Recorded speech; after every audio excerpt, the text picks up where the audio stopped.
तो वही किसी मित्र ने एक बहुत ही अच्छा अनुभव शेयर किया है। वो कहती हैं कि 2 परिवार हैं, ये 2 परिवार हैं और इनकी एक-दूसरे से बनती नहीं है और कि मेरी रिश्तेदारी में हैं दोनों ही, तो मैं यहाँ भी जाती रहती हूँ, यहाँ भी जाती रहती हूँ। तो मैं यहाँ जाती हूँ, तो ये इनके बारे में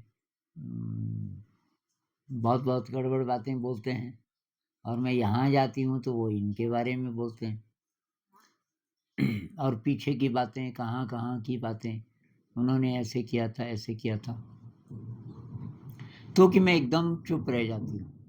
मुझे दोनों से ही प्यार है, दोनों ही परिवारों से और मैं अपना ओपिनियन नहीं देती क्योंकि इससे और बात बढ़ेगी। तो मैं कि चुप एकदम चुप रह जाती हूँ। तो फिर उन्होंने बोला कि अब इन परिवारों में जो बच्चे हैं, छोटे-छोटे बच्चे, बच्चों के सामने ये बोल रहे हैं दूसरे के लिए ऊट-पटांग, तो बच्चों के दिमाग में बचपन से ही ये दूसरे परिवार के प्रति ये नफ़रत पैदा होने लगती है, दोनों तरफ से। तो ये नफ़रत पीढ़ी दर पीढ़ी आगे बढ़ती जाती है और ये संबंध बिगड़ते ही जाते हैं।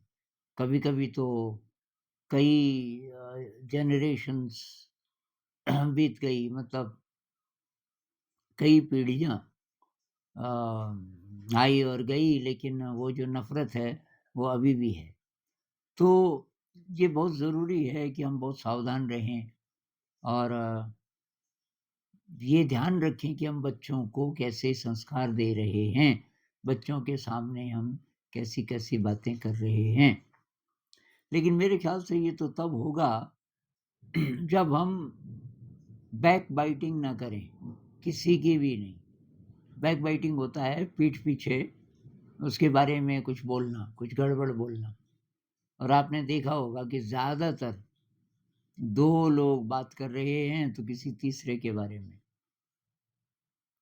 बचपन में मैं गाँव में देखता था, तो एक मेरी रिश्ते में भाभी लगती थी, बड़ी तेज़ी से जा रही गगरी लेके वहाँ से जैसे 150-200 मीटर दूर पे पानी है, नेचुरल पानी का स्रोत, झरना जैसा, बहुत तेज़-तेज़ कि भई भाभी बहुत जल्दी में है। हाँ, अभी कि वो पानी लाना है, फिर वो धूप ज़्यादा हो गई, मुझे भैंस बाहर है धूप में, उसको अंदर बाँधना है, बहुत काम है। अच्छा, तो थोड़ी देर में मैं देखता हूँ कि वहीं से थोड़ी दूर आगे चल कर के वो खड़ी है, क्योंकि उधर से एक और कोई आ गई। उसके सिर में भरी हुई गगरी है, इसके सिर में खाली है और 5 मिनट हो गए, 10 मिनट हो गए। अगर आप नज़दीक जाकर के सुने तो एक-दूसरे की सासू के बारे में, मदर इन लॉ के बारे में बहुत खरी-खोटी कि वो ऐसी है, वो ऐसी है और मेरी सास तो ऐसी है। मैं मतलब वो भूल जाते हैं कि उसमें इतना रस है क्रिटिसिज़्म में, बैकबाइटिंग में कि जो इम्पोर्टेंट काम है वो भी बाद में हो जाएगा, पर पहले इसका रस ले लो। तो ये जो बैकबाइटिंग ये बहुत खतरनाक है। खतरनाक इस सेंस में है कि आपका ये स्वभाव फिर बना ही रहेगा कि स्पष्ट नहीं बोल पाते, सामने-सामने नहीं बोल पाते, ना चुप रह पाते और किसी और के सामने आप बोलते हो, उससे बात और बढ़ती जाती है। तो बेस्ट ये है कि चुप रहो, क्रिटिसाइज़ मत करो या उसी व्यक्ति के साथ डिस्कस करो जाकर के अगर उससे कोई फ़ायदा है तो। तो ये बात बहुत महत्वपूर्ण है और ख़ासकर इस संदर्भ में कि हम बच्चों को कैसे एजुकेट करें, बच्चों को कैसे करके ये सिखाएँ कि भई ये जो बैकबाइटिंग है अच्छी बात नहीं है। ये जो 10 दिन का विपस्सना कोर्स है ना, इसमें भी ये हिदायत रहती है, ख़ासकर जो धम्म सेवक हैं, जो सेवा करने वाले हैं। तो और लोग तो बात कर नहीं सकते लेकिन ये सेवा करने वाले, इनको बात करनी पड़ती है बीच-बीच में, एक-दूसरे से मतलब जो आपस में जो सेवा ही करने वाले हैं सभी। तो बैक बाइटिंग हो सकती है। तो कहते हैं कम से कम भई इन 10 दिनों में तो सावधान रहो। अ,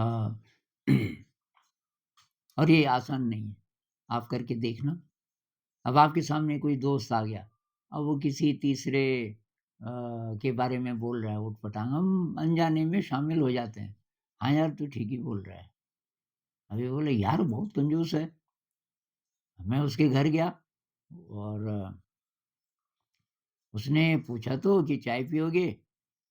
और मैंने कि ऐसे ही बोल दिया कि नहीं, रहने दो। अब उसने ये नहीं कहा कि नहीं यार चाय का टाइम है, थोड़ी-थोड़ी पिएँगे।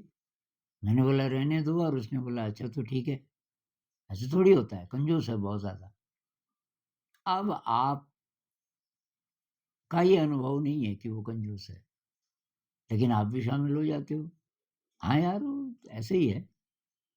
तो चुप रह सकते हो। ऐसे टाइम में अगर आप चुप रह गए तो वो ज़्यादा बोलेगा नहीं आपका दोस्त। समझ जाएगा कि ये आप तो शामिल हो नहीं रहे इसमें।